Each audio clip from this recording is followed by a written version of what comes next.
Assalamu alaikum. So according to Walaikum salam.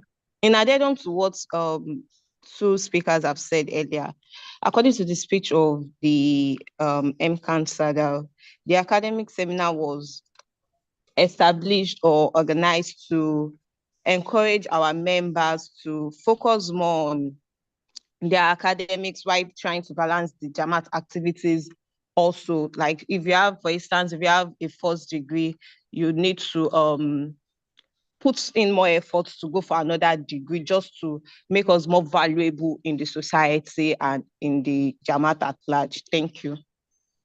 Jazakallah. So, Brother Nazim, the last but not the least, please, let's hear your own answer. Brother Nazim. Jazakumullah. Assalamu alaikum wa rahmatullahi wa barakatuh. Wa alaikum salam wa barakatuh.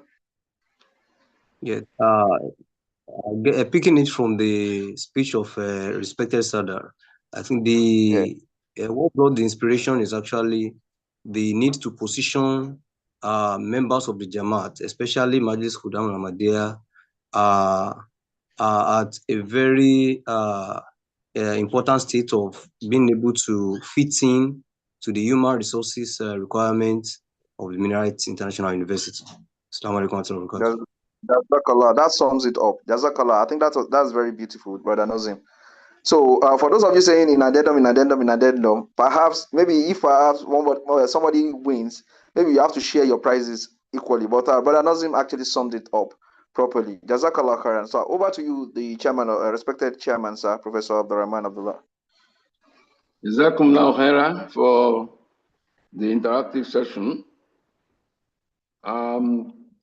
We now move on to the next item on the agenda, and that is the presentation by Malim Abbas Agbaje on the sub-theme presentation titled Skill, Scholarship, and Society. I have the honor to invite Malim Abbas Agbaje to make his presentation. Bismillah. Assalamu alaikum wa rahmatullahi wa barakatuh. Wa alaikum salam wa rahmatullahi wa barakatuh. Bismillah ar-Rahman ar-Rahim. Inna alhamdulillah wa salatu wa salam ala khayril anam sayyidil anbiya Muhammad Mustafa sallallahu alayhi wa sallam wa ala alihi wa sahbihi wa sallim. Respected Chairman, Professor Abdurrahman Abdullah Sahab, respected Sadar, Comrade Mr. Abdurraqib Akitunde Akeyevi Sahab, respected mentor, father, uncle, scholar, Professor Saeed Unurutimitimein, other respected Amila members of the Jamaat here present, respected members of Amila Mulk Majlis Khudam Ahmadiyya, respected brothers and sisters within the Jamaat, say assalamu alaikum wa rahmatullahi wa barakatuh. Alhamdulillah, indeed, it's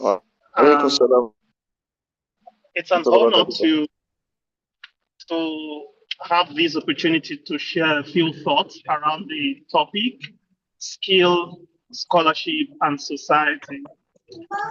I must say that,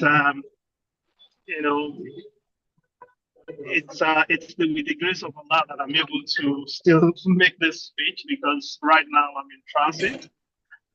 We lost one of our fathers, Ishaq Oladejo, so we're on the way for Janaza. So if at any time there is any glitch in the network, it's because I'm in transit. But as much as possible, I'll keep this brief, hoping that we can take benefit from the very brief,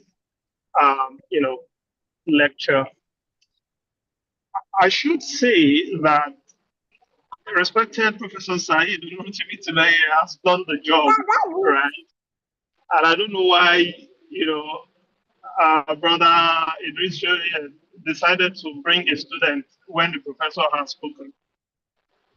But I guess it's also because there is the perception that while Prof will speak to us from many perspectives, I can share, some particularly useful insight regarding, scholarships.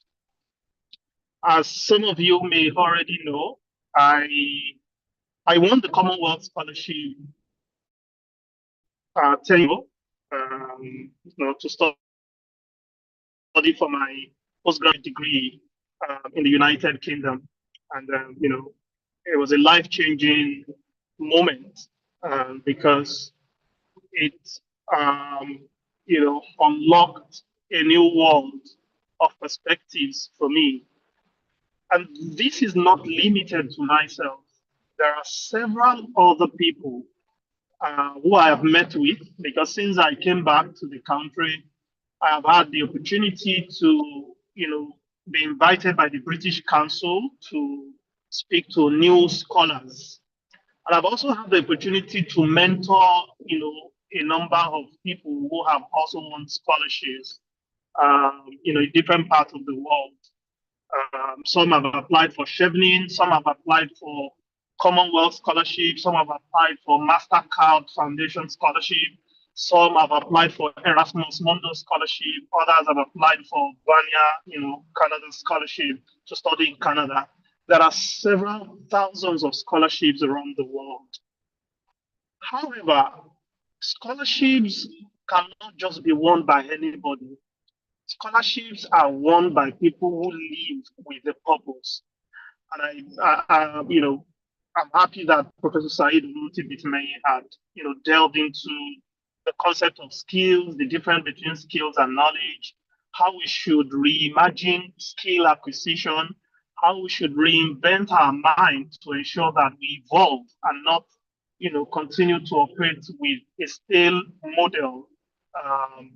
So it's a critical thing if anyone desires to win scholarship, to know that you are not just going to be like everyday person, an ordinary person, because scholarships are quite competitive. There are several hundred of thousands, if not millions of people that are vying for limited positions. And what this means is that you have to prove your exceptional ability and suitability for you to clinch a spot. I would tell you that when I won my own scholarship, it was not that it wasn't competitive. In fact, I was placed in the reserved list. Prior to winning 15, I had won a partial scholarship to study in about 3 or 4 different universities in Europe through the Erasmus Mundus scholarship. But then I saw the fees. So they gave me 50% scholarship. And I was to look for the other 50%. At that time, it was more than 4,000 euros. And then around, who is going to give me 4,000 euros? My entire lineage cannot produce 4,000 euros at that point in time. It was simply impossible. But this is what scholarship makes possible for you. The kind of money that you cannot raise with, if you bring the richest people in your family together. I mean, apologies to those who are rich, right? But for most ordinary people, if you bring the richest people in your family together, they may not still be able to cough out 15,000 pounds, 20,000 pounds, which is what an average master's degree costs in the UK. Now that is just for the tuition. That is just for the tuition. There is the living expense that you also have to cater to. So at the end of the day, when you're looking at the total amount it will take for you to do your postgraduate degree, you might need up to 30,000 pounds at least. Because if you look at, healthcare, if you look at food, you have to buy clothes, you have to go for classes, go to, different places. You do not, generally, average people from average household do not have this money. I knew then that I don't have that money. So I kept applying. So I've started my application for scholarship since about 2012. And what it means is that, like Prof said, that you don't limit yourself to the environment where you go or the people that you see. The first time I ever thought about going abroad or studying abroad. I didn't even know it was a normal thing at that time. I made an application, and maybe around 2003, 2004, internet was not this widespread.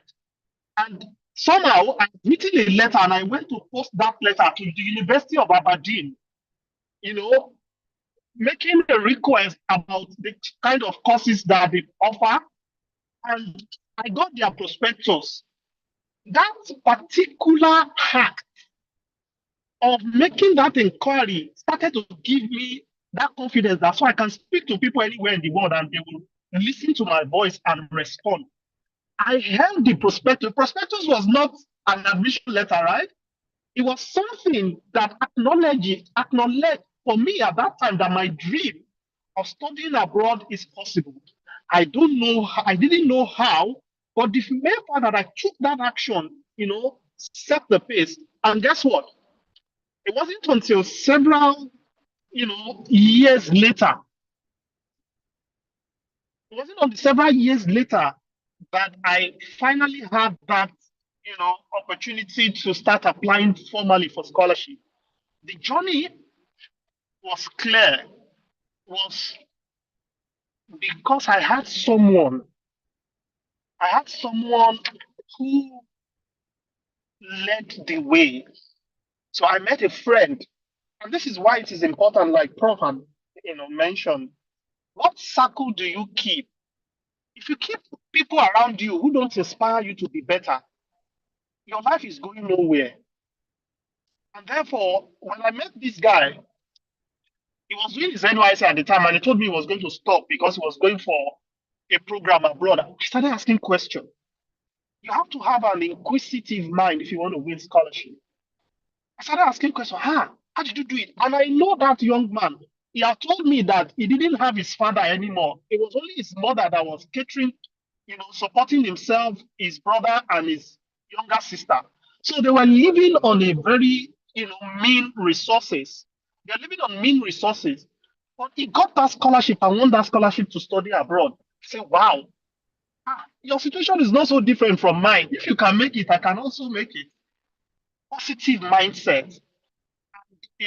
We started the conversation and I kept in touch. He introduced me to another friend who he was doing international relations, but introduced me to another friend who was in the science field. Therefore, the conversation started. It was then that I realized that you cannot win a scholarship if you don't have a vision of how you want to lead your life. When I started applying for scholarship, I then realized that scholarship providers, the funders, don't just give scholarship to anybody. If you are aimless, if you are purposeless, you can never get scholarship. Because one of the things you have to do is to write essays. The essay, part of what they will ask you to write is what are your short-term, medium-term, and long-term vision and goals. You are forced to think about where your life is going. So there are people who don't even know what their life will look like in the next 3 years, 5 years, and 10 years. I can tell you for a fact, after so many years, I have gone back to look at my scholarship essay. And I saw that the same thing I wrote that I wanted to do then, I have started doing that then now. The only thing I have not achieved based on my scholarship essay is my PhD, but I'm already on it. But that is to tell you that the process of applying for scholarship guides you to set a direction for your life. Some of us just figure things in our head. It's going to be better. Life will be better. You can see all those things. If you don't plan, you are going nowhere. You write it down. It's one of the creative principles. Writing things down is one of the creative principles. An architect, however brilliant, cannot build a house based on a plan in his head or her head. They always have to draft down and then build from that draft. The same way you have to chronicle your plan, your vision, your goals in the next 3 years. So you must write this thing down and revise, reframe, rephrase as many times as possible as you expand your knowledge and exposure. So, for example, if you are applying for Shebling scholarship, they will ask about your networking skills. And some of us don't appreciate the platform the Ahmadiyya Muslim Jamaat community has provided for us to build a lot of skills. From attending Ijtima, from attending Jalsa, you have the opportunity to build networking skills. From participating in Right for Peace, tree planting, scholarship funders want to see your community impact. Visitation to prison, cleaning of community, gutters and environment, donation of blood. These are excellent credentials of leadership potential that you can, curate and present as evidence of you being a visionary in terms of your ability to contribute to communal progress. Scholarships will change your life. And I can tell you for a fact, every time I've been invited by the British Council to speak to new scholars, what saddens me a lot is that you can count the number of people who are Muslims among them. 90% of scholarship winners are Christians. And I can tell you that these guys, their life changed significantly once they get the scholarship because it unlocks your world. For example, when I was in the UK, amongst the scholars, we still had to compete amongst ourselves. And guess what? That skill that is important in that competition, it was our writing skills, your ability to structure your thought, to present a coherent reason why you should be selected and not another person. So you must show a lot of promise. So if your life is not planned, you don't have vision, you cannot articulate what your future is going to look like. And that will make you struggle. They will just see what you have written and they will see that it doesn't make sense. It's not compelling. So the only way to push your life ahead is document your goals and be intentional. All the programs you attend in Lajna or Madris Kudam that contribute to communal impact, document them date by date and make sure you document your own role. Are you the team lead? What specific role did you play in the execution of those initiatives? Did you gather people? Did you arrange people? Did you lead people? How do you resolve conflict? These are the kind of questions they ask you when you're applying for scholarship.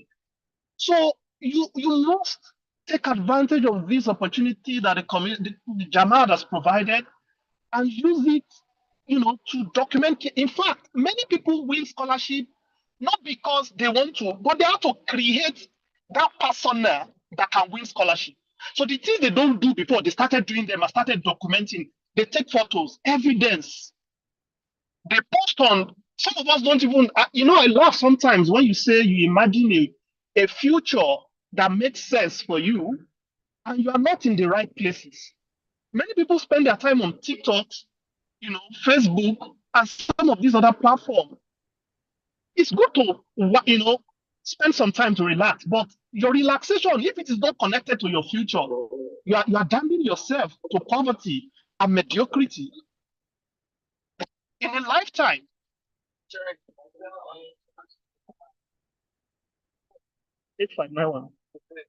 So it's important that you think through. It's important that you think through how each of the activities the Jama is, giving you can help you demonstrate your leadership potential. And when you do that, it offers you that edge when you are competing against other people outside there. Now, when they offer you scholarship, they expect that you will come back to your country and make impact. And that's why you see that I like how this topic was coined: skill, scholarship, and society. Scholarships are not just offered because they want to save you from poverty.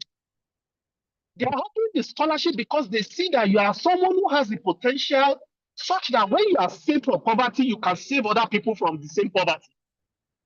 So they are equipping you, they are empowering you so that the knowledge and skills that you acquire can then be used for the benefit of the country and your community. And that is why they will always come back. Commonwealth has always come back to all Commonwealth scholars, all Chevron scholars. In fact, recently we had a meeting, we had a session where they welcome new scholars at a British High Commission in Ikoyi. So we attended, we spoke with the British High Commissioner, sharing, new scholars that just arrived back into the country and share their experiences while studying and what they are looking to do. So they will keep writing you, at intervals for you to tell them their story, your story of impact.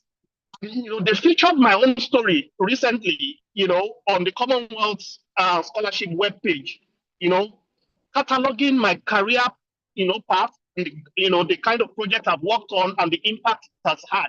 Because this is the only way that they know that your knowledge and skills have been useful to the society.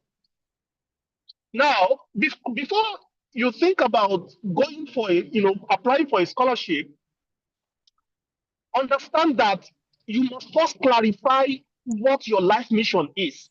Otherwise, even when you get that scholarship, you are just going to go and enjoy yourself and still be confused. It's going nowhere. So it's important to think through where you are and where you want to go. When you get that clarity, your scholarship will then be maximized, right? I recall that in some previous lectures, I have noted that when it comes to skills, we must think in terms of skills. We must think in terms of skills that there are 4 levels of competencies. 4 levels of competence. Now, the first level is what we call the unconscious incompetence. The unconscious incompetence level is where you can simply describe as you don't know, you don't know. الذي لا يدري وهو لا يعلم أنه لا يدري. You don't know, you don't know. So there are things we don't even know at all. And that's because a whole lot of us may not spend time learning. Don't forget that the first point of revelation that Allah gave to Muhammad Sallallahu was what? Ikra. Read. So when you say you don't like reading, I don't understand where that is coming from. Because even on the day of judgment, Allah will ask us to read. Ikra kitabak. You have to read. Because there's no way you will be a true follower of Muhammad, you will be a true follower of the Prophet and say, and not read. The first injunction Allah gave, the first command for the revelation of the Quran is Ikra. Bismi rabbika alladhi khalaq. So we can see that if you say you don't like reading, then it means you've not truly accepted the fundamental teaching and philosophy of Muhammad Sallallahu and the Prophet Sallallahu. And that's why the Prophet Messiah, when you have read, you also have to learn to write. Again, the chairman of Majlis Ansar Sultan al-Qalam. Sultan al-Qalam, the king of pen. And you will see that you cannot win any scholarship without your writing skills. Structured, persuasive, analytical, critical writing skills are crucial. Professor Saab, has touched on all these points. But again, some of us don't know we are bad at writing. Unconscious incompetence. So you have to constantly read to hack down the mountain of your ignorance. And when you continue to read, you move from that level of unconscious incompetence because you will now start to see the things you don't know and start to work to plug the gaps. Then you move to the level of conscious incompetence. And then you now know what you don't know. And these levels in different domains of knowledge, we may be at any of these levels. So you move from unconscious incompetence to the phase of conscious incompetence. You now know what you don't know. If they say rate yourself on this skill, the scale of 1 to 5, you may not see yourself as a 2, or your aim is to be a 5. But unless you have paid attention, you've read, you've analyzed things, you will not even know that you're on a scale of 2. But when you now realize where you are and understand the deficits and how you can plug it, then you now at the face of conscious, incompetence. You now know what you don't know, and you have to work towards enhancing, acquiring those skills. Then once you start working on your on the skill deficit over time, and I recommend that you read this book, Mastery by Robert Greene.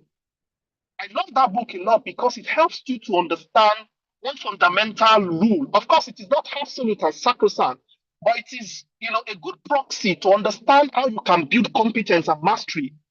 Because there's what they call, if you want to master a skill, there's what you call the 10,000 hour rule. 10,000 hours. You have to spend at least 10,000 hours doing something consistently, continuously, persistently, to such level that you become a master at it. And when you look at the 10,000 hour rule, it will take at least 80 years. 80 years. And that's why for most organizations, you can't become a manager until you have spent at least 6-7 years. Right? So, and once you walk in this line, then you move from the level of conscious incompetence to the level of conscious competence. What time you see yourself grow, you are a neophyte. But you move from a basic level of knowledge to an intermediate, to an advanced, of course, to an expert level over time. And this has to do with, because this is what you should also have in mind when you are looking to get scholarship. What will the scholarship do for you? How will it cure some of your incompetencies? What skills do you need to build your future, to build your vision that the scholarship will offer you? Because this clarity has to come through in your essay. So if you are poor at writing, if you are poor at reading, your essay will not be rich. You can't share solid perspectives. In fact, you will not do enough research, because if you can't read, you can't research. And it will be evident in your essay. You can either write a statement of purpose or a personal statement. There are books that have dealt with it. In fact, I have a friend who recently published a book, the Scholar Bible. Some copies. Maybe I can donate one copy, to the Jamaat Library or to Minaret Library. I think Minaret would be better. Right. It teaches you a lot about. It teaches you a lot about, scholarships. In fact, my name was mentioned there, and you hear the stories of a whole lot of people. A whole lot of people who did not know that their life can turn around, but they are in different parts of the world because they got scholarship. So where you are, who you are, your background should not be a showstopper for you to rise above mediocrity and attain this, level of dexterity and, expert in a domain that will transform your life and the lives of those around you. But many people, do disservice to themselves. They don't have a growth mindset. They have a fixed mindset. They think because this is who I have been, I can't change. It's a lie. Don't forget that when the first revelation came to Muhammad, Muhammad was unlettered. He could neither read nor write. He was afraid. He didn't think he was going to read or write. But it was by the power of Allah, the sheer grace of Allah, that he was able to do it. So the same reliance that you should have in Allah, that what may seem difficult can be possible when you are dedicated. And look at the struggle of the Prophet with his health. He was still able to write so much. So again, it's about mindsets, right? We should have a positive outlook. We will rise from the phase of conscious competence to the final level, unconscious competence. You will do things and people will wonder how. You become so innovative. But we must be careful in the age of AI, because some of us will now sublet our senses to AI because it gives faster results. You must understand that if you don't build your mind, somebody build those AI. AI is always garbage in, garbage out. They are trained based on existing information. AI are being developed, are evolving, to innovate new knowledge areas. However, they are still mostly dependent on human intelligence. You don't know the power of human intelligence. Why did you think Allah decided to still go ahead to create human beings despite the initial objection raised by the angels?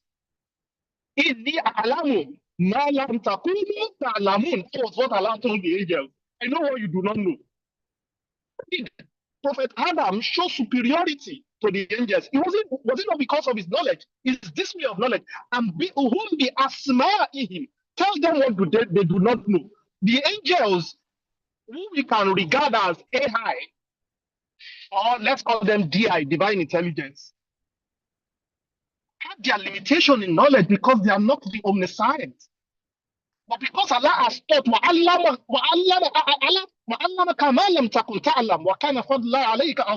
Allah will teach you that which you don't even know. You know, surrender your mind to Him.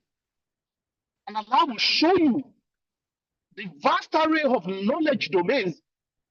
You will grasp things in their finest, the finest granular level that people will be astounded. I will see examples in the life of Professor Abdul Salam, right? And this is the way we should think. Well, I thought this was going to be brief. I hope that this has been useful.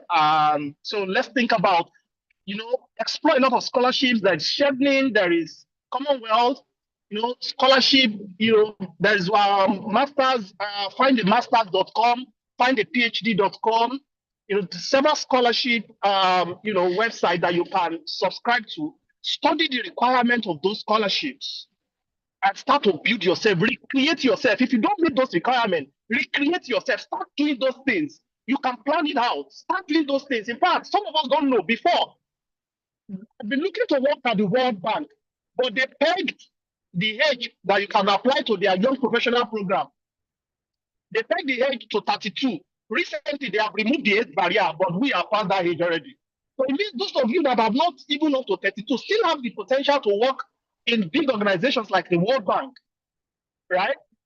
Let me tell you, in 2018, I actually interviewed for a role at one of the sister companies at the World Bank. Guess what made it flop for me? Was because I didn't pay attention to time zone.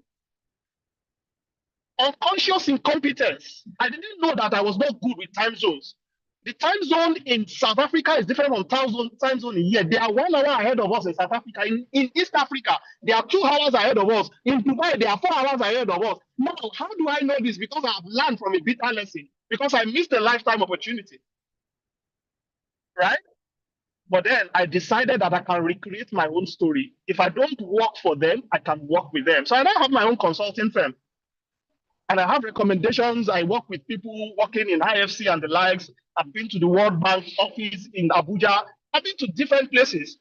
So it means that even though you might have missed certain opportunities, you can still recreate yourself and build yourself to be useful. Scholarships are given to those who want to make relevance who want to make a lot of contribution to the society. Scholarships will help you build skills, will help you move from unconscious incompetence to conscious incompetence, to conscious competence and unconscious competence. And I think that it is not impossible if Muhammad, the unlettered, Sallallahu Alaihi Wasallam, could now become the most blessed person in terms of knowledge and revelation. By the sheer will of Allah, nothing is impossible for us. وَعَلَّمَكَ مَا لَمْ تَكُنْ تَعْلَمْ وَكَانَ فَضْلُ اللَّهِ عَلَيْكَ عَظِيمًا. May Allah make it easy for all of us. I hope this has been useful, brothers and sisters. I'll leave it here for now. Jazakumullah khairan for the opportunity. Assalamu alaikum wa rahmatullahi wa barakatuh.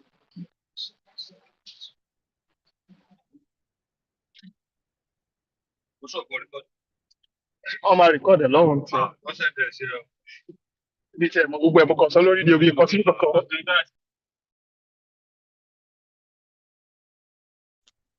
Wa alaikum salam wa rahmatullahi wa barakatuh. Jazakallah.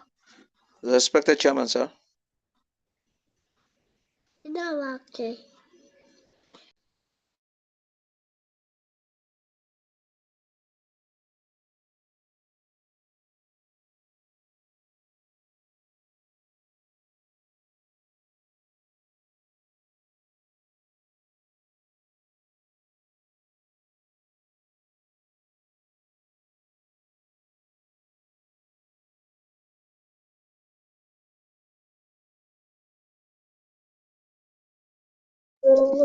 Respected chairman, sir.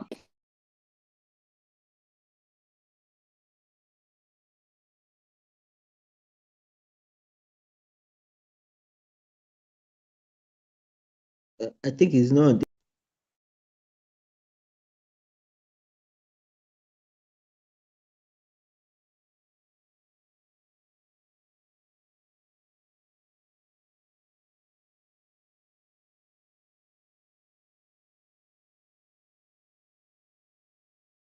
I think it's not on the call. It seems Professor Sab is maybe he's disconnected or something. I can't see him He's just on the joining back call. now. Oh, okay, that's great. That's great. Well done to Malam Abbas Sab. We heard you saying that you said everything offhand. So that's to actually say that I think a big lesson to all of us there that knowledge is something that you carry with yourself. It's not about what it's not knowledge is not about what you've learned and you keep it somewhere. You carry knowledge everywhere you go, and as you have heard, that is in transit. You are still able to deliver, and you cannot actually mention that he was not reading from a prepared speech. So that's truly shows that he's a scholar. So I can see that our respected Prof. Sab, the chairman Sab, is back. So you are most welcome, sir. Assalamu alaikum warahmatullahi Sir.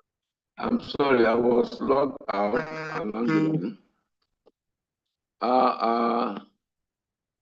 Just listen to the presentation by our erudite scholar, Malim Abbas Agbaje.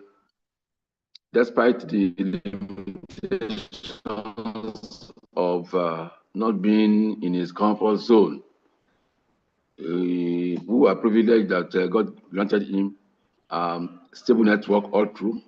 And I believe all of us here not only enjoyed his presentation, but we have learned a lot, especially from a practical, realistic perspectives through which he made his presentation. We pray Almighty Allah to reward him for his resilience and his effort.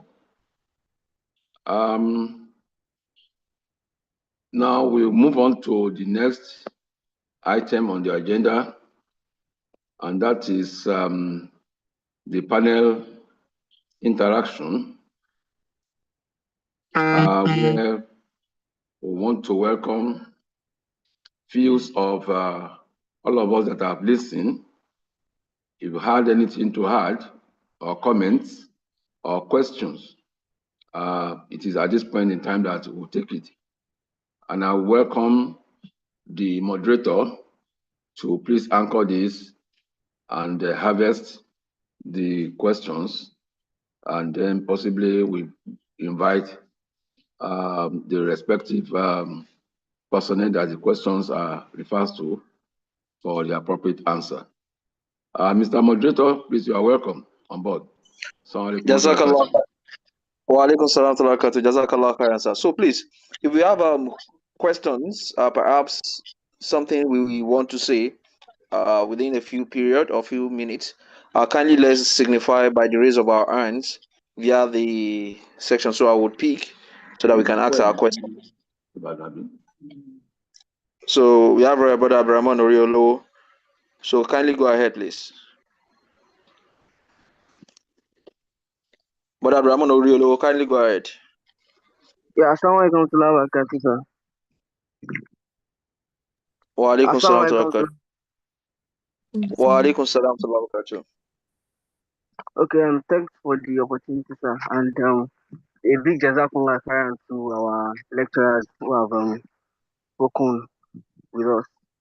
So I actually have 4 different questions to ask. I don't know if I would be permitted to go on, sir.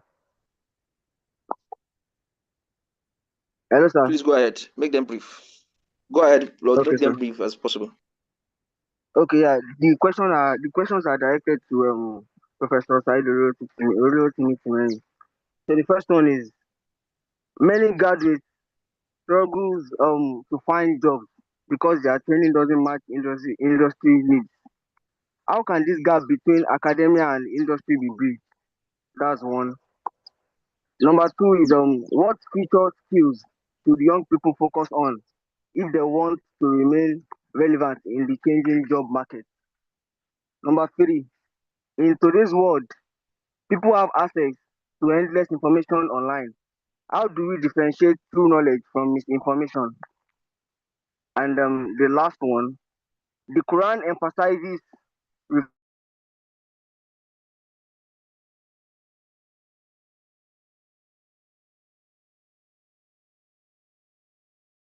professional settings. I hope that is clear, sir. That your last question. I don't think it was clear. Or perhaps if you can Let me drop it, come. if you can drop it in the section, in the comment section as Okay, well. okay, I'll drop it, sir. I'll drop Yeah. it. Jazakallah. Barakallah, sir. So I think I saw Dr. Oshogbeson. You wanted to ask a question the other time.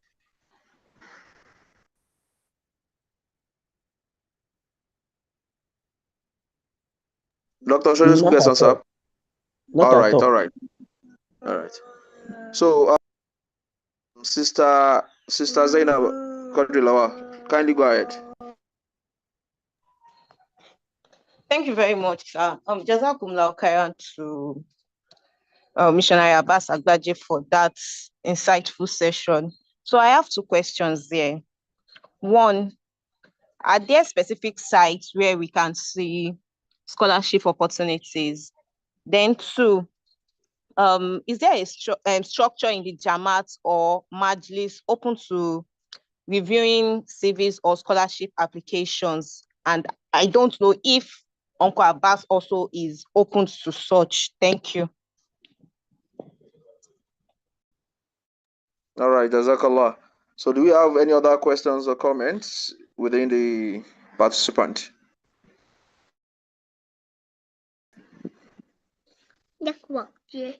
Okay, Professor Saab, if you can help us to attend to the questions, sir. Professor Itimen, sir.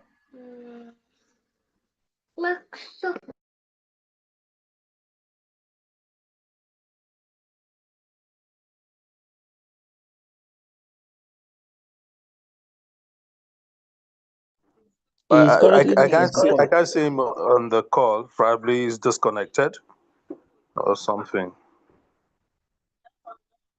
So Malam Abbas Agbadi can answer the questions for on his behalf. Push it to All him. right. Carry on, sir.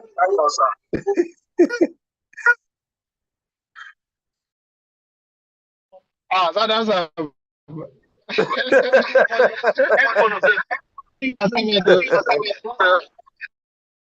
I was when I thought that the prof will answer, so you need to remind me some of the questions. Okay, but Idrissa, you can recap the question that was actually meant for Professor Sam. About Yeah, picking but the he's not so that he's no longer on the call, so that's why. So, but Idris, you can recap the the questions. gap. All right. So the Jazakumullah. question is on the chat room, but I would read out.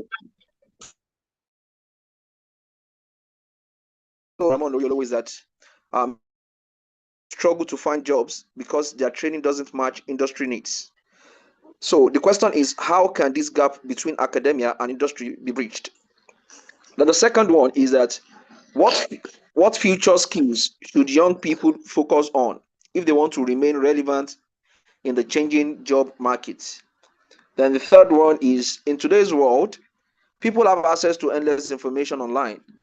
How do we differentiate true knowledge from misinformation?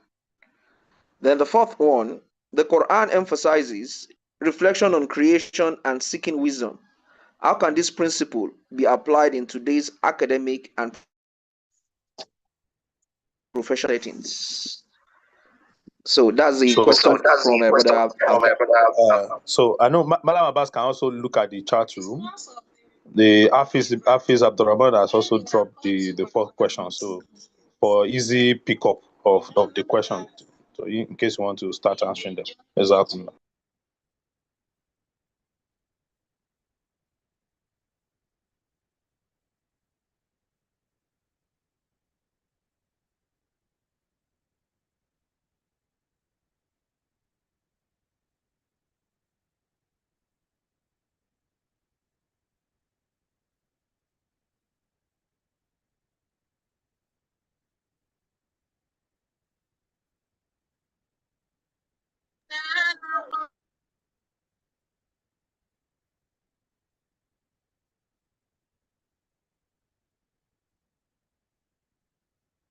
Assalamu alaikum.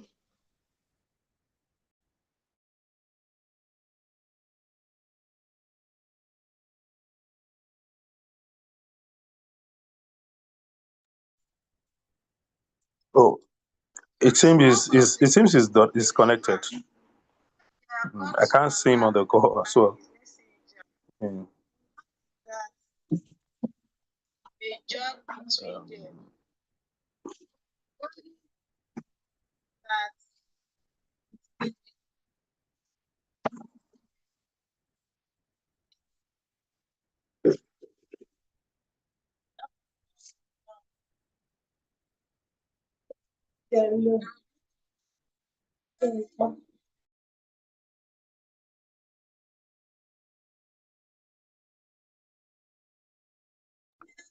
So, Brother Idris Saab, and with the permission of respected professors, Abdullah Saab, what do you think? Professor Abdullah Saab is also disconnected. I can see. Probably. Assalamu alaikum. Oh, why is Abdullah Wakatu? Okay, sir. I didn't know you are there. I was looking because you are one of the co-hosts. So I was looking from the top list of the attendees. I didn't know. So I observed that Malam Abbas is not on the call, as well as Professor Timayin Saab. So I will just quickly make a comment with in response to those questions raised, because I'm also seated in the office trying to wrap up some reports. There's no problem. All right, sir. There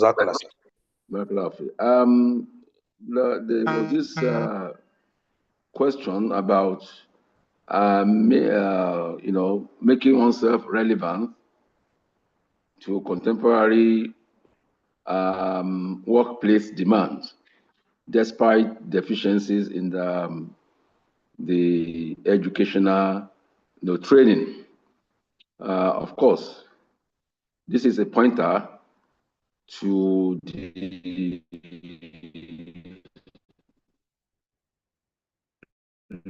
low capacity in terms of the training of most graduates. For some of us who are actually in the university today, teaching is actually a big issue that is plaguing the higher education.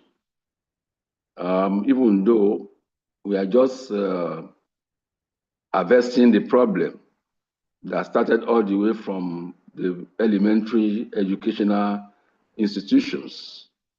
The problem will start from the primary to the secondary, and everything got dumped on us that are taking the tertiary educational training.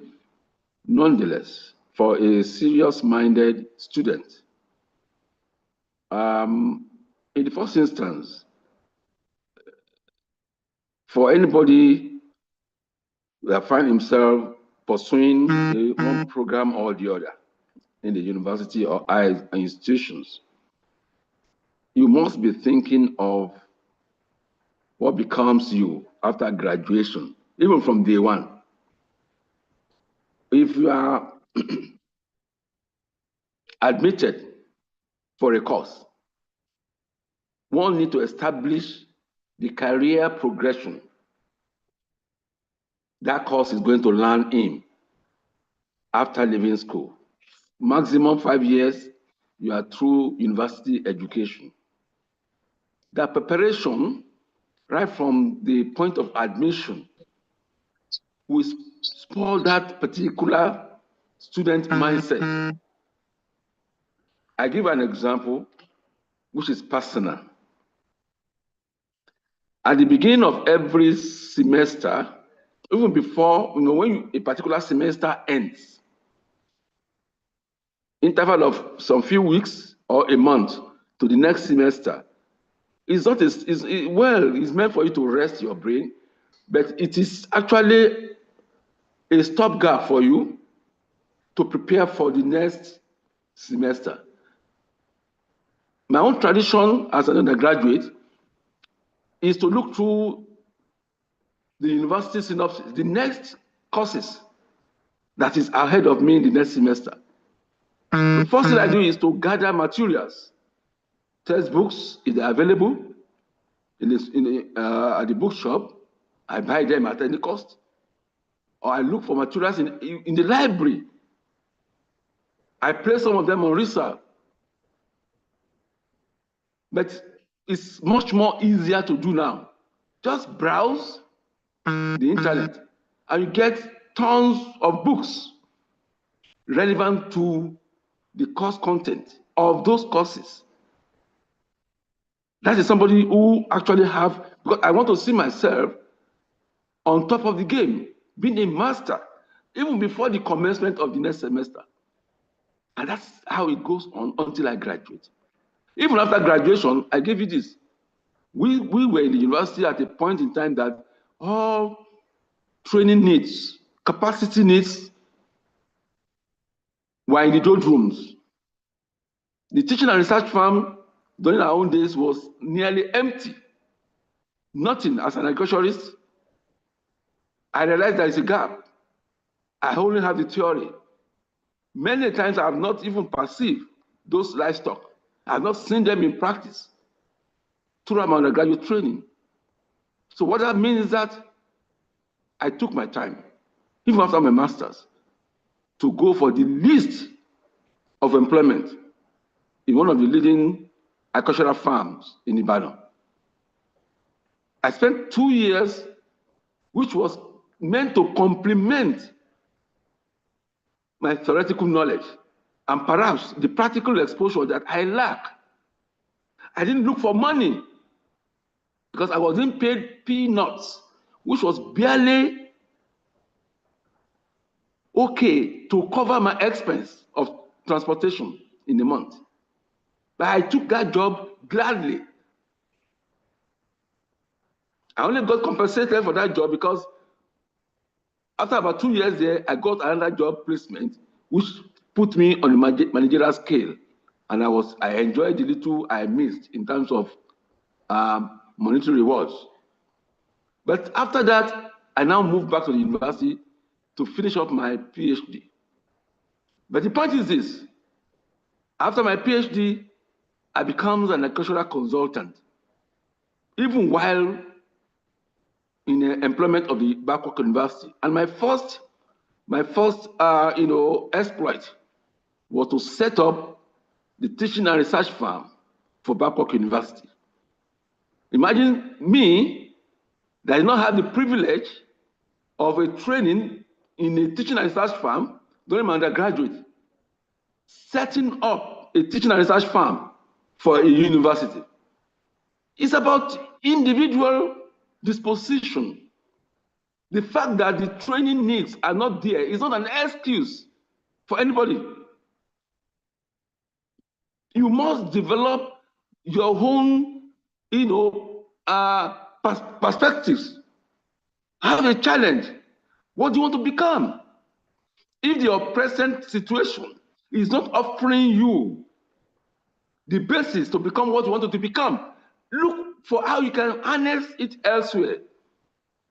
So to me, it's not an excuse for anybody to graduate and be laying the blame of his inefficiency on the system that produced him. Forget about the system. Work around it. It's for you to work around it. But of course, we must emphasize one point. 80% of undergraduates today are reading courses that is not in line with their aspiration for life. So if you are in a course, you are reading a course that you cannot conceptualize the future or your own future with that course, you will not be stimulated. So you must get it right. Even if you are in the best environment and what you are doing is not in line with your aspiration, it's not likely you make success out of it. So you must be able to identify where you want to be. That is my take concerning, job employability or whatever.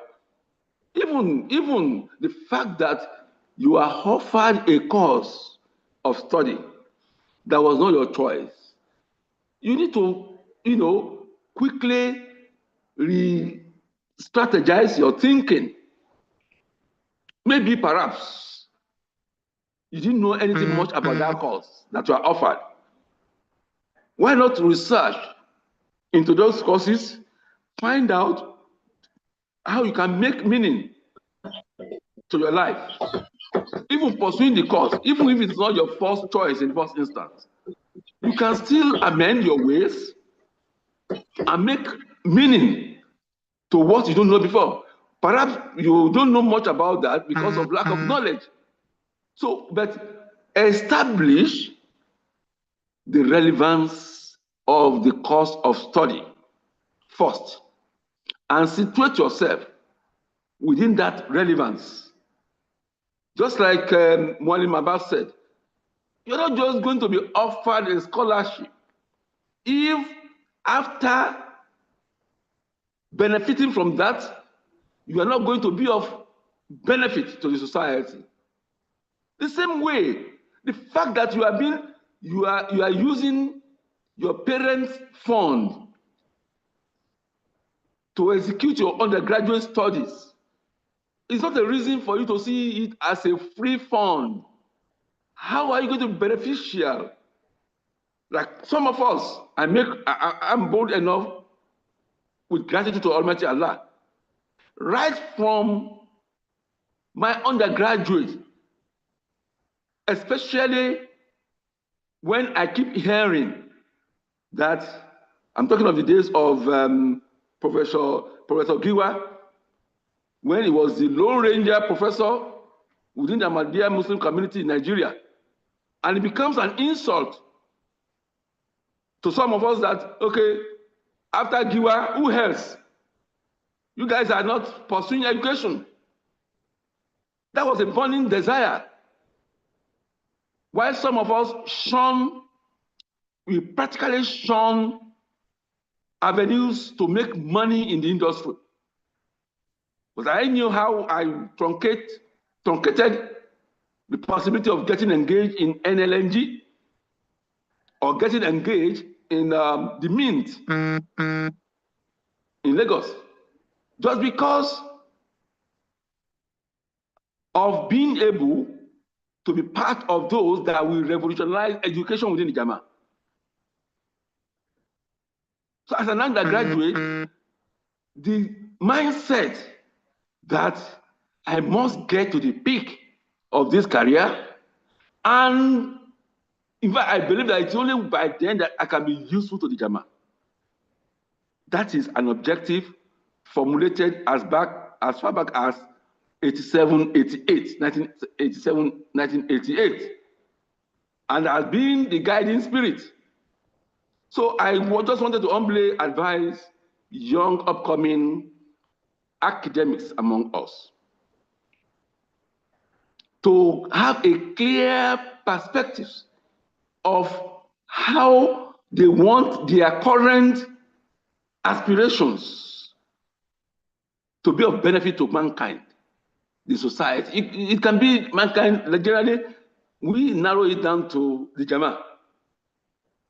I know how much I have been able to, in a way, detach myself from juicy options that might not allow one to become this useful to this Jama.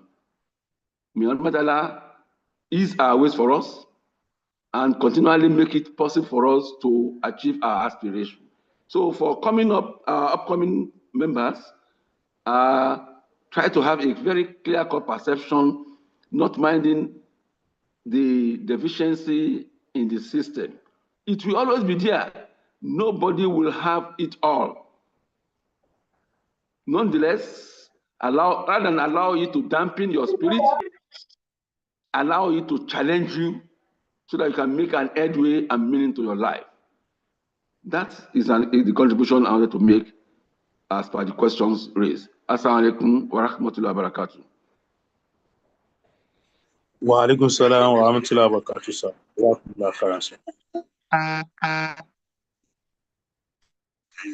Thank you so much, sir. Respected Professor, sir. I can say Malam Abbasab has dropped a lot of information on the chat box. So, and I think that actually speaks to one of the questions that was asked when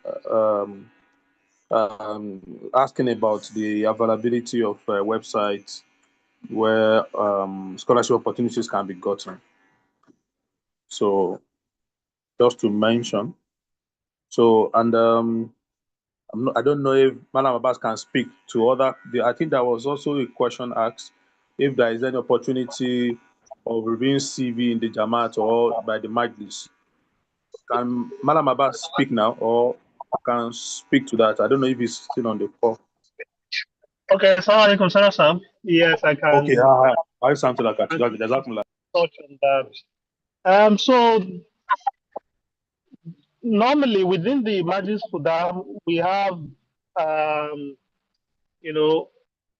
CAREC, right? Career and Entrepreneurship Center, which, supports this kind of, we provide this kind of support, and it's for free.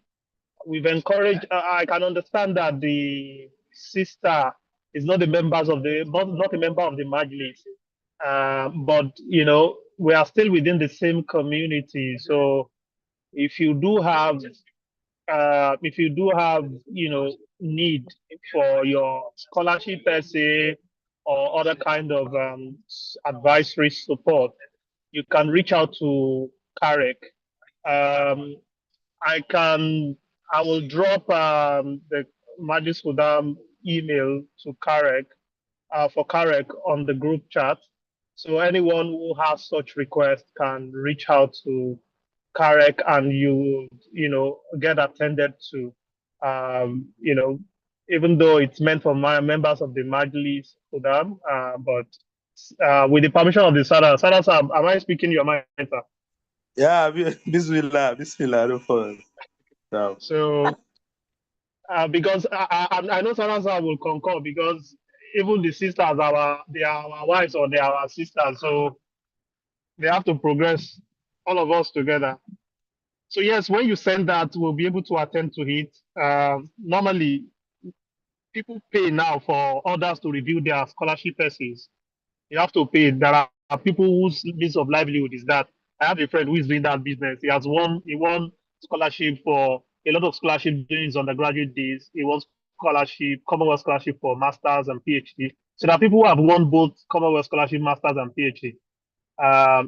So and they are very good and they have been supporting other people to win this scholarship. So they now have this, service that they provide and people pay them. They review your essay, they review everything, give you feedback. And they typically have good results because they are able to muster the experience to support people's application. But at CAREC, under the auspices of Majlis Fudam Ahmadiyya, we do this for free for the benefit of our community members. I hope that you take advantage of this. Assalamu alaikum. Wa alaikum salam wa barakatuh. So I think we still have a question in the chat box or chat room.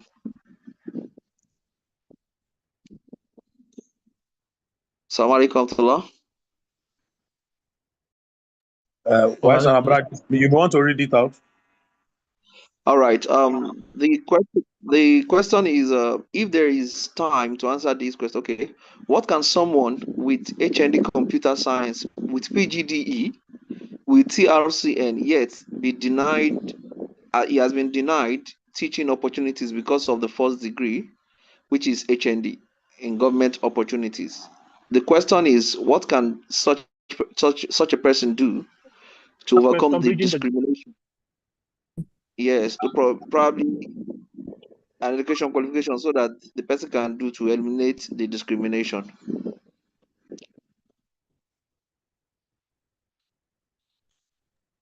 I don't know if... Sorry, I got kicked out again. Okay. Can you hear me Let now? me take the question. Yes, I can. Let me take the question again. Okay. Yeah, so the person is actually asking that he had HND computer science with PGDE and also has TRCN, but this person has been denied of job opportunities, especially in government owned schools or opportunities, just because of HND. So this person is asking that what can he do or she do to overcome discrimination, probably any educational qualification, or what can she pursue or he or she pursue, to eliminate this discrimination that we are talking about. Okay, that's an excellent one. It's simple. There are schools that do top up, 1 year top up for you to earn your BSc.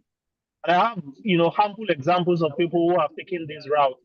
I have a friend Yeah. who is now, I think, in Canada or in the UK. He went to a university in the UK to do his top up 1 year program to earn his BSc. And I think he finished, with a first class based on that. A couple of about maybe 10, 11 years ago when I was in Zaria, I also have a brother who also had his HND degree. And he was just doing lesson around teaching people because that's the way to survive. He will leave his base in the southwest, come to the north to teach people in Zaria just to survive. But guess what? He also applied to one American university. So there are local universities where you can do top ups, and there are other ones internationally. And I think he did his international one, online program. And he also finished with a first class 1 year. He got his BSc. And not so long after then, he got a job with National Bureau of Statistics. So essentially, you should look towards doing a top-up program. It's going to be a year, or at most 1.5 years, 18 months. That will then help you breach this challenge. You can't blame people, setting this rule. In fact, there are some institutions, if you don't have a 2-1, you can never come in as a graduate trainee with them. They will never take you. In fact, even if you are coming in as an experienced person, if you have a 2-2, they are likely going to take you. Some of these big fours. So, companies set your standards, but once you understand what you need to do, then just go ahead and do it. I hope that is helpful.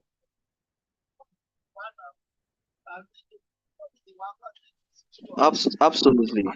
So, just to add, with the permission of our respected prof, I know we need to wrap up very shortly so that we don't take much of his time. He had actually mentioned his busy schedules in office. Just to also add, when I saw the question, I saw the missionary Gazas have said Sadar MKAN will answer this, and I laughed. So, personally, I had HND as my first degree, and then because of the experience I had, I just want to make that comment with the permission of respected Prof. Sir. So You're when I welcome. got to thank you, sir, Prof. Sir. When I finished my NYC in March. I got Access Bank job in August 2012. That time I was there as a contract staff because I had HND. So when that happened, we were placed on what they call transaction officers. Transaction officers are those people who were employed either with ND or HND, and they were practically contract staffs. So there, in 2012, when I saw the disparity, the discrimination, I felt so bad. But that journey of discrimination did not start there. I served in Lagos with my NYC. I was sent to Swift Networks in Sakatinubu VI to serve. When I got there with my deployment letter from NYC, the HR said, "Oh, sorry, we don't take HND." Even though I had upper credits for my ND and HND, I felt, at least we are also one of the good boys in school that were able to finish with upper credit. We didn't have distinction anyway, but at least we were not bad. So that was the courage. Like, I'm supposed to be able to serve in any very top IT companies in Lagos. So getting to Suite Networks, they said no, we don't take HND. I was so bad. I felt so bad. And I returned back to Etios and local government to say, okay, with rejection letter. It was there I was sitting and some people were just talking saying that they need somebody that studied computer science or in a computer warehouse group. I was like, bam. So I went there in Marino Drive in VI. I went there, I presented myself. They gave me a letter to present to NYC, and I got it. That was where the discrimination actually started. So fast forward to after NYC, what really happened was, instead of me complaining, like Madam Abbas has said, that some people, those who set those restrictions or those whatever criteria we can call it, instead of us blaming them, it's just for us to look for a way out. And I can tell you, that's what I did differently. And I got job opportunity with Access Bank as a contract staff in 2012, August. By following year, 2013, I started my top-up degree for 2 years at Christian University, Abeokuta.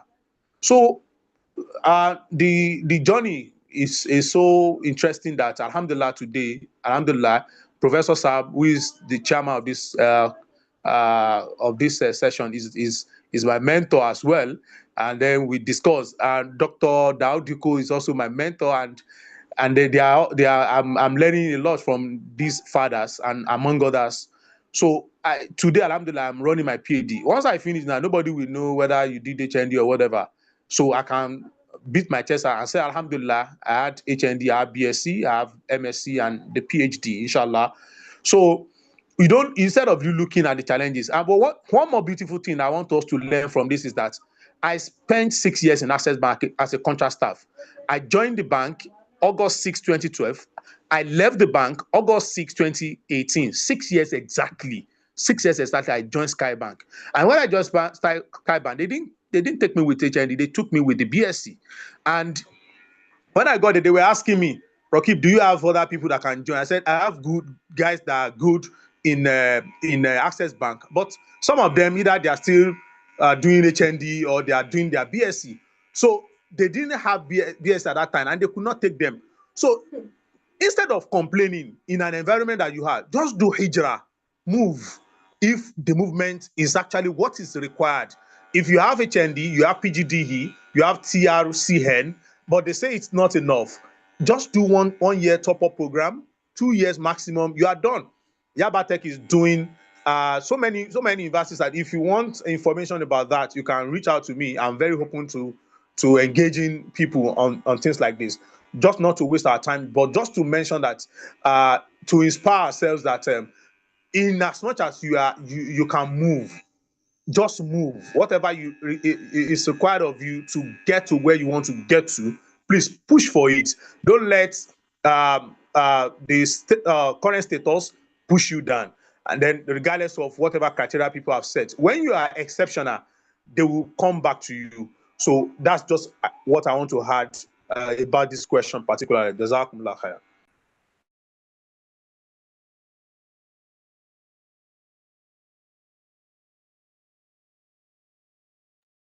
Yeah, Jazakallah khair, so I think that's all for the session.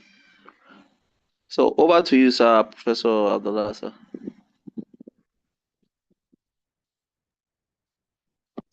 Okay, assalamu alaikum. Wa alaikum salam wa barakatuh, sir. Next on the agenda is guest remarks. I don't know whether we have the Sadar Majid Ansarullah and the Sadar Sahiba Lajna Imaila on the call. Do we have them or their representative? If you have their representatives or themselves, they could just signify and make their comment. We also have Dr. Duku. Dr. Duku is still on the call, sir. Yeah. Well, I just want to follow the Jamaat protocol first. It appears we don't have the Sada Sahiba Majid, Lajna Imaila and the Sadar Lajna Ansarullah, nor their representative. In the absence of that, we can call on Dr. Diko to please make his comment, please. Please, Dr. Diko. Assalamu alaikum wa barakatuh. Assalamu alaikum wa barakatuh. Yes, I actually want to appreciate the organizers of the program, and I'm happy that I am online and I'm able to follow to some point, because I also have another program which I'm also a key speaker there.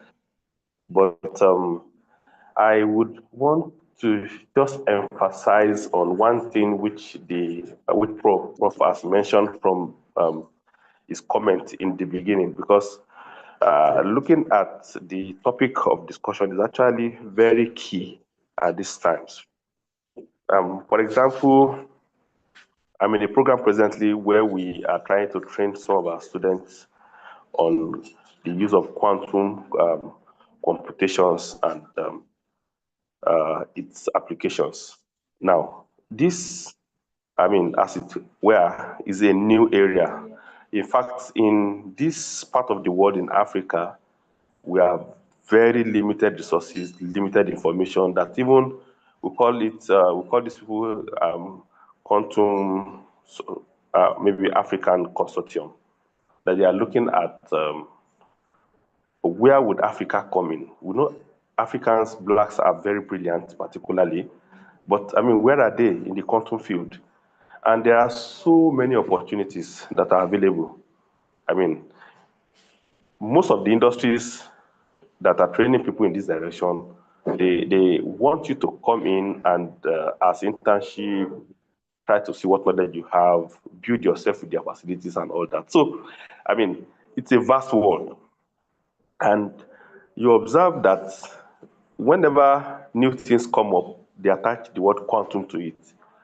Why? Because they know that the next world, in this physical world is a quantum world, whereby most things which their operations do not behave naturally comes to effect. You can now see things, for example, look at the use of machine learning, and look at the way robots are being employed to work for humans or as humans now. So we do not have to limit ourselves in lifelong learning.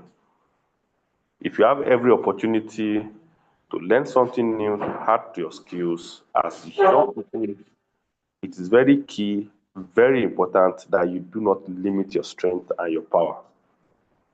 Don't limit yourself to, oh, I'm making money for what I'm doing now.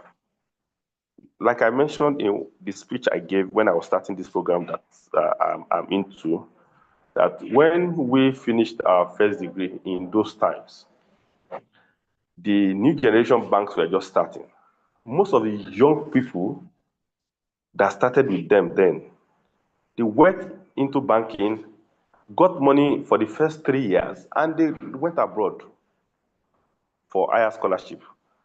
And with that, they were able to move with the trend of time. So many of them are in the top of their fields now. At least some who are my friends that I know. I can mention this is where he is, this one there is where he is, and like that.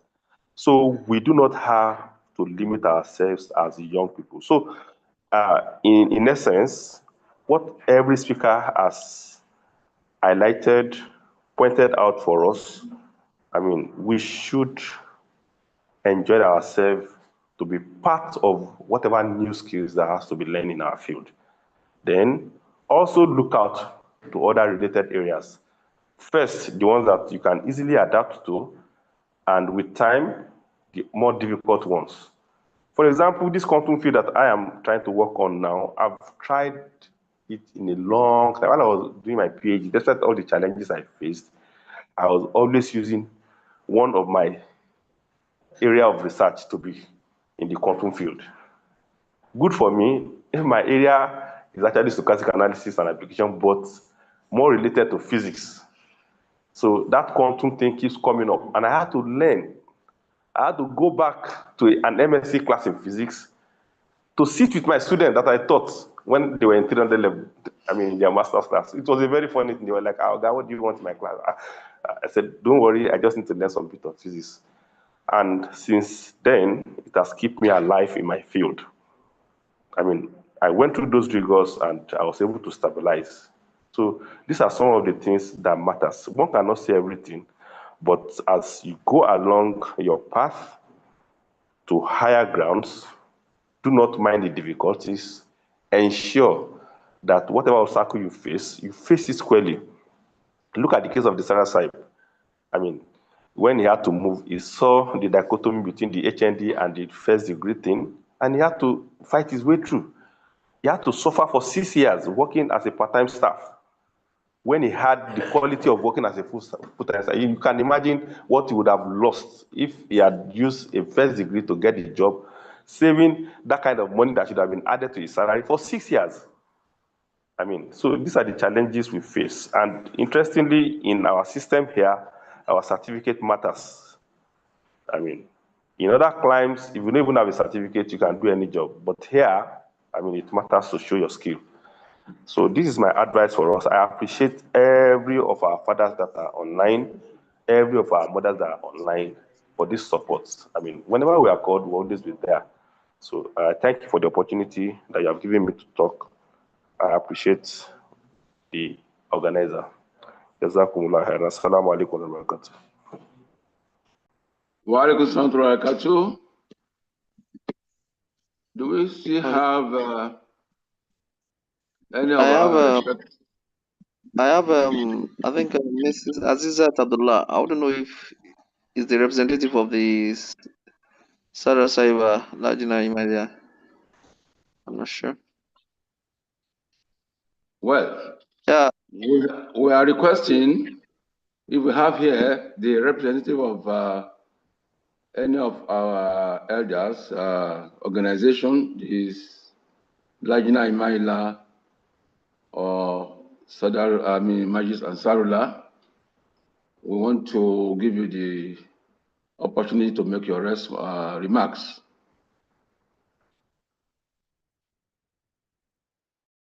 Assalamu alaikum wa rahmatullahi wa barakatuh. Wa alaikum salam wa barakatuh. Alhamdulillah Rabbil Alameen. I'm the representative of Sada Lajna Imaila, Nigeria. I'm Abdullah Aziza, the National Talim Secretary of Lajna Imaila, Nigeria.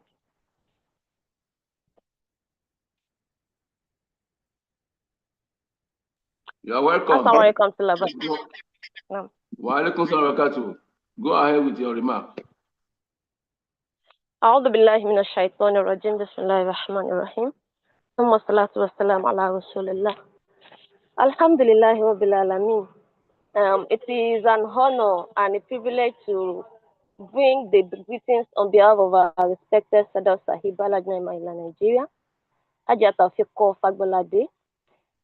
She sent me to commend the Majlis Fudamul Ahmadiyya for organizing this academic seminar, which is very enlightening and educative.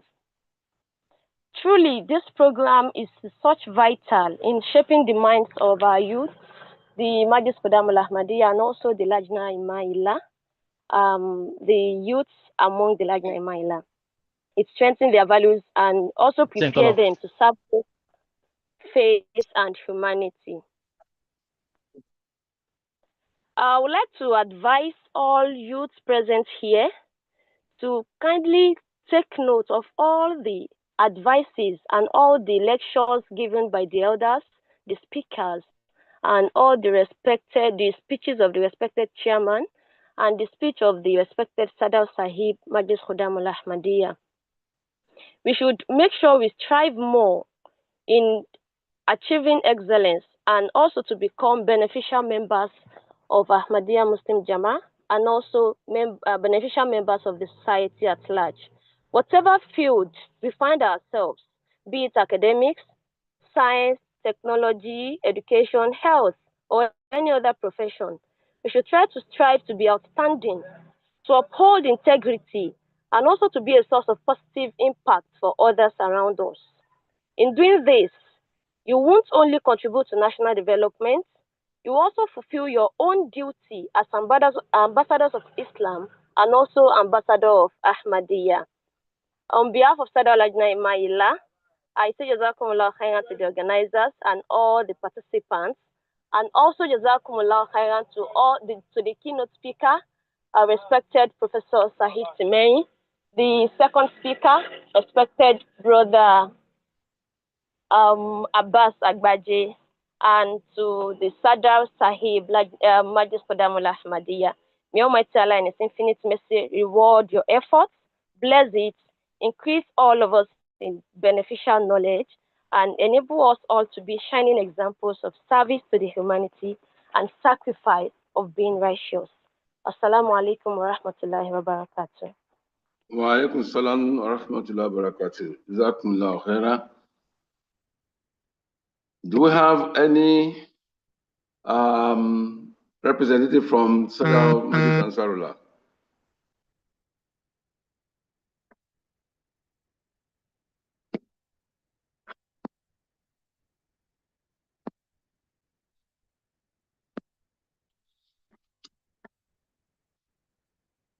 It appears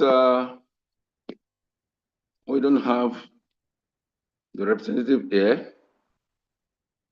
I want to just give in some few minutes to any of our members,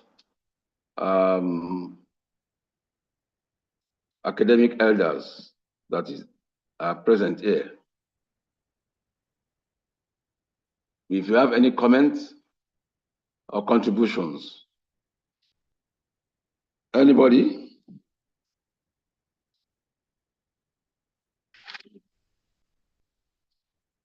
Assalamu alaikum wa rahmatullahi Wa alaikum salam wa rahmatullahi wa barakatuh. Yeah, respected Professor Abdullah Sam. This is Said Odolo, and I would just like to make some comments. Very little one. I want to first of all appreciate the initiators of this program. May Almighty Allah continue to bless us all. So I also want to hope that our youngsters are getting notes of all the advices and encouragement that they have been giving today, because we had one time or the other passed through all the levels. So likewise, why the respected Brother Abbas was talking about the Commonwealth and other scholarships, I remember that some of us also got some federal government scholarships when we were undergraduate. So I just like to share my little experience about that anyway. So as regards that, I see one of the things that we need to do as undergraduates and youngsters is to be diligent and try to study more, and also make sure that we do something about our GPA. That is the calculation that we have to make sure that we read, study very hard to make sure that we try to get the best of our results. So I just want to share my experience about the federal government scholarship then. What happened was that when we're in like 300 level in the Obasanjo, during the Obasanjo administration, they got the scholarship, and they now said, okay, every student that has 3.5 upward were the ones that are going to enjoy the scholarship. We should try as much as possible as undergraduates to be covered with information that comes from the federal government sometimes, or the state government. But sometimes some people don't even know. Some people don't even know that this scholarship exists. So you have to be covered about information and try to, be focused on what we have gone to school to do. So when my HOD got our own record or our own report, he just got it and said, okay, they should bring out students that are in 3.5 CGPA upward. So when they got our list for him, it now appeared that those of us that were in 3.5 upward it was highly competitive. So, and they want to pick few students that would represent my department then, banking and finance. So what they now had to do was, okay, the HOD had to cancel anything 3 points and said, okay, they should go for people that had 4.0 upward, you know. So at the end of the day, we were little, we were like 5. I think I was in 4.25 or so then. So, and that was how I did the aptitude test, and alhamdulillah, for 3 sessions, I got federal government scholarship. So I am very sure that it is still in existence. So, and you know, just like our elders have actually encouraged our kids and youngsters, let's be focused, let's work with. If you are able to work very hard on yourself as an undergraduate, there is no challenge that you'll be able to surmount when you get out of school. Just like the already giving us his own experience. Today I'm not in bank, but I'm a computer scientist. I went to uni, like, still got there some results. I mean, you know, so you just have to continue so you can be able to use yourself or use your knowledge for and be focused. And as somebody, I think Allah promised us a lot, and we shouldn't even forget this. So I'm very sorry. I did not prepare to say anything anyway, but I just felt so especially for I've given the opportunity, let me just share my little experience. So your Almighty Allah continue to assist us greatly and bless this program. Assalamu alaikum wa rahmatullahi wa barakatuh. Jazakumullah for the opportunity to speak. Assalamu alaikum. Wa alaikum salam wa rahmatullahi wa barakatuh. Jazakumullah khairan. I think we'll halt at this point.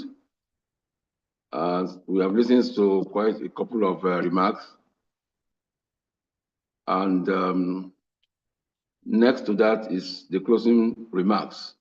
Of course, we have been making remarks, and in order to bore ourselves with more, to enable us maintain and conceptualize the take-home messages that we have been handed over to in this course of this program. But I would just want to quickly remind us of the objective of this exercise as enunciated by the Sadar Majlis and Kudam Ahmadiyya. The major objective is to reawaken among us members, especially upcoming academics among us, to be more resilient and be more focused, and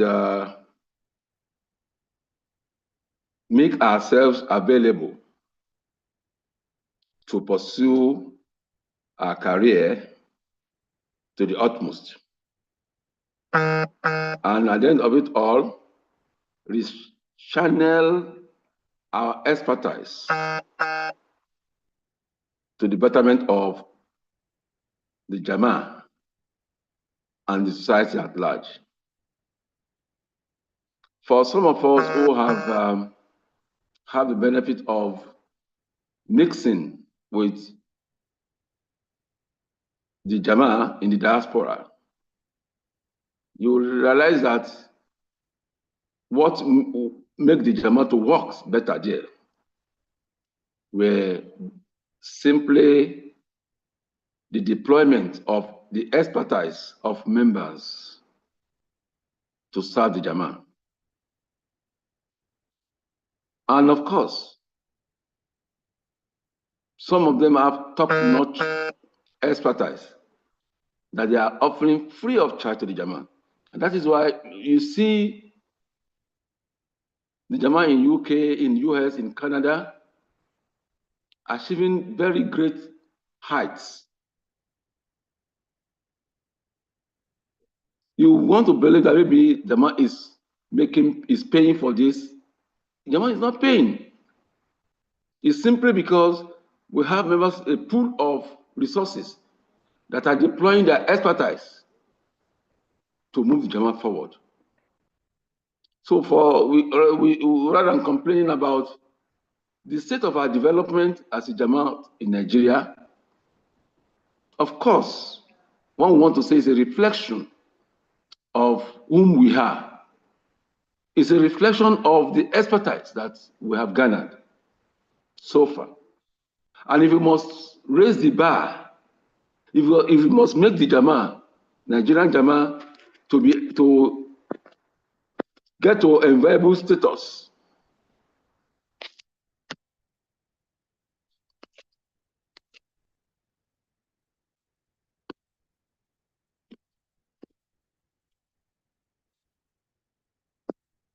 Assalamu alaikum. Assalamu alaikum. Wa alaikum salam to that, sir. You're loud and clear. I thought I was truncated.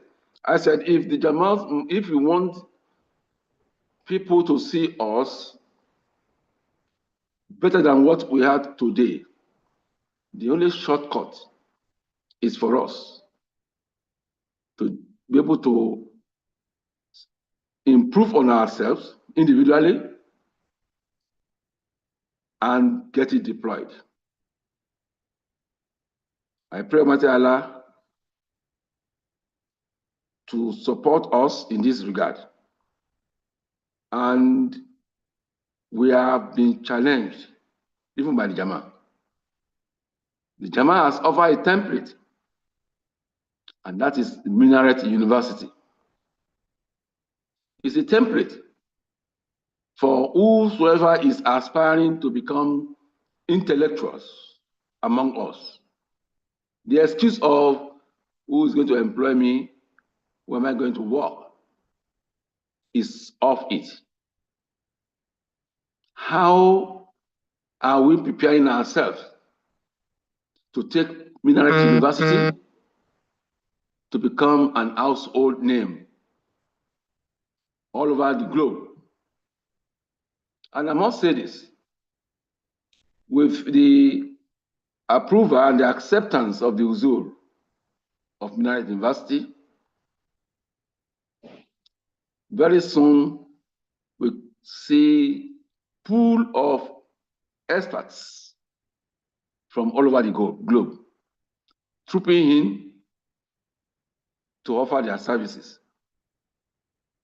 And the question we need to be asking ourselves is this: if Minaret University is sited in Nigeria, of course it's a global institution, and we allow ourselves to be edged out in terms of the resources, human resources that will be running the system.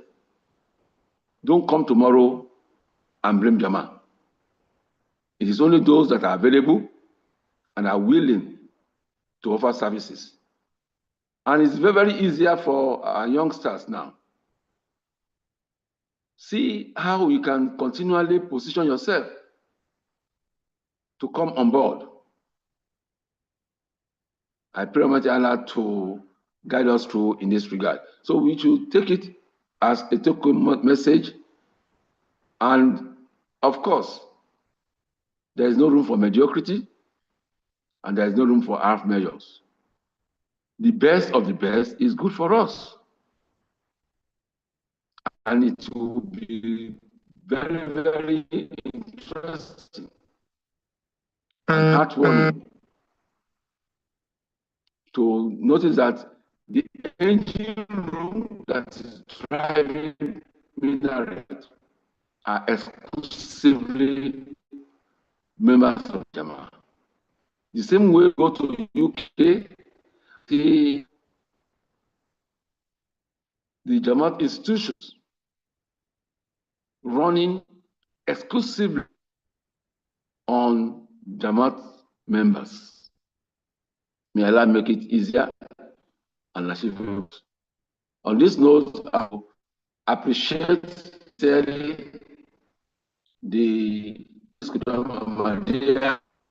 son of Mr. Sahib, this Mulk, are members of the Jamaat of the for this initiative, to appreciate everybody that on this call point we have close to 90 people on the call.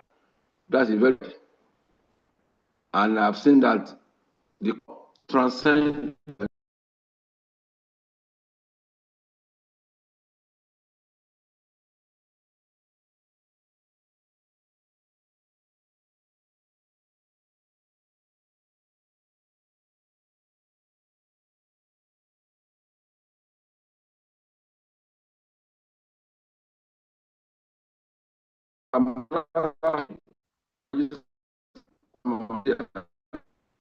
Or anything you had before the close. Assalamu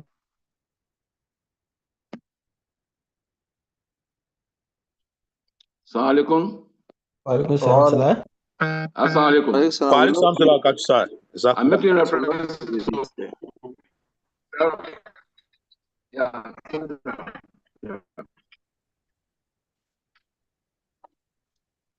Do you have anything to say, being the organizer, before the closing prayer? Oh, well, Assalamu alaikum wa rahmatullahi wa barakatuh. I think respected Professor Saab had actually done justice to, I think you've even done the appreciation as well.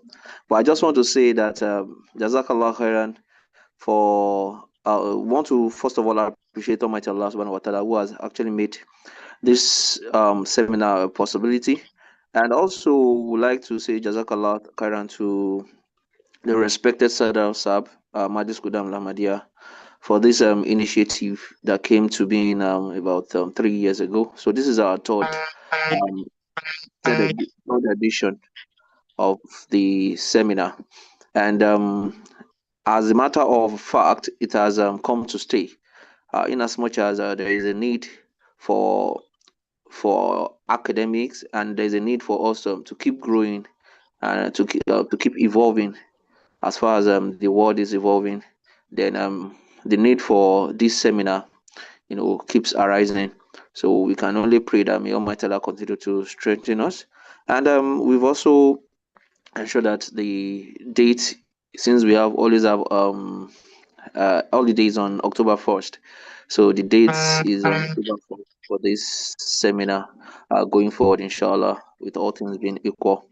So I would like to appreciate the chairman of today's seminar, in person of Professor Abdullah Abdurrahman, for his time, and also our beloved Professor Said Ulurutimitimehi for his time, despite the fact that he has some of the busy schedules at hand. Also to Mualim Abbas Agbaji for his time as well, and also to my colleague, let me say, our who we actually did ensure that this thing came to being, in person of Dr. Yusuf Shogbeson, for his timely advice and moral support as well. So we can only pray that Almighty Allah continue to strengthen each and every one of us and enhances our coast. And I want to believe or hope that for all the participants, is doing one or two things that is very important as far as this seminar is concerned. However, the link we shared in the group is for those who would also want to have certificate of participation as far as this year's seminar is concerned. So for those who have registered and put their email down, then we'll be sending the soft copy of the certificate to all our mails, as the case may be. So I think that's the information we have for us. Assalamu alaikum wa rahmatullahi wa barakatuh. Wa alaikum salam wa rahmatullahi wa barakatuh. Jazakumullah khairan. I think at this point we wrap everything up with a word of prayer. Can we call on, let me just check here, the list that we are having here. At random, can Malim Nuruddin Ibn Bello give us a closing prayer, please? All right, sir. Jazakumullah khairan. So please join me in silent prayer.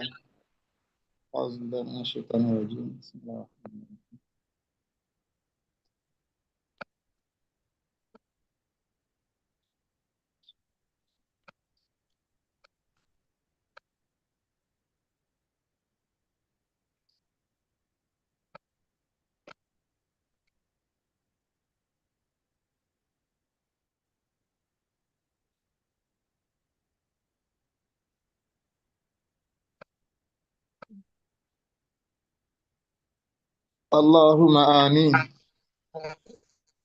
Amin. Jazakumullah khairan. Wa alaikum salam wa rahmatullahi wa barakatuh. Wa alaikum salam wa rahmatullahi Jazakallah. Yeah. Thank you, sir. Jazakumullah khairan, sir. Thank you, sir. Prof. Thank you. Alaikum assalam wa rahmatullahi. Wise unto the Jazakumullah, Madam Abbas. Thank you, everyone. Thank you. May Allah bless you. So the correct mail, sir. You haven't sent it to the group.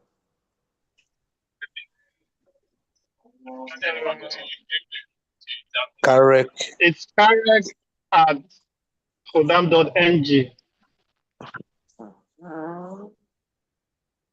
Corrections. Correct.